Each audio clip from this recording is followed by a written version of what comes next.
చిరునవ్వులు పూయించడమే లక్ష్యం. Etapaka CRPF 212 battalion second in commander Dinesh Kumar. Naxal ప్రభావిత ప్రాంతాలను ప్రజల్లో ముఖాల్లో చిరునవ్వులు పూయించడమే సివిక్ యాక్షన్ ప్రోగ్రాం లక్ష్యమని Etapaka CRPF battalion second in command Dinesh Kumar అన్నారు. పోలవరం జిల్లా ఎటపాక మండలం సరిహద్దు ప్రాంతం మారాయగూడ గ్రామ సమీపంలో ఛత్తీస్గఢ్ రాష్ట్రం సుక్మా జిల్లా వీరగాంగ్లర్ గ్రామంలో సివిక్ యాక్షన్ కార్యక్రమం ఆదివారం ఆయన ప్రారంభించారన్నట్టు వార్తని హైలైట్ చేశారు.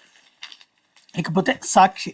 ఇరాన్ సుప్రీం లీడర్ ఖమైనీ మృతి, కుమార్తె, అల్లుడు, మనవరాలు సహా కుటుంబ సభ్యుల మృతి. ఆర్మీ చీఫ్ ముసావి కూడా క్షిపణి మట్టుపెట్టిన ఇజ్రాయెల్. దశాబ్దాల పాటు ఇరాన్ని శాసించి పశ్చిమ దేశాలకు కంట్లో నలుసులా మారిన సుప్రీం లీడర్ అయతొల్లా అలీ ఖమైనీ కథ ముగిసింది. ఇజ్రాయెల్, అమెరికా సంయుక్త దాడిలో ఆయన మరణించారు. ఖమైనీతో పాటు ఆర్మీ చీఫ్ అబ్దుల్ రహీం ముసావి, రక్షణ మంత్రి అమీర్ నజీర్ జాదే తదితరులు కూడా మృతి చెందారు. రాజధాని టెహ్రాన్లో ఆయన నివాసంపై శనివారం ఉదయం ఇజ్రాయెల్ యుద్ధ విమానాల క్షిపణులు వర్షం కురిపించాయి. ఈ దాడిలో ఖమైనీ మృతి చెందినట్టు ఇరాన్ ప్రభుత్వ అధికారిక మీడియా ధృవీకరించింది. ఖమైనీ మృతిపై అమెరికా అధ్యక్షుడు డొనాల్డ్ ట్రంప్ సైతం ప్రకటన చేశారు. చరిత్రలోనే అత్యంత క్రూరమైన వ్యక్తి, విగత జీవిగా మారిపోయాడని వెల్లడించారు. ఈ మేరకు సోషల్ మీడియాలో పోస్ట్ చేశారన్నట్టు వార్తని హైలైట్ చేశారు. సలాం శాంసన్ అంటూ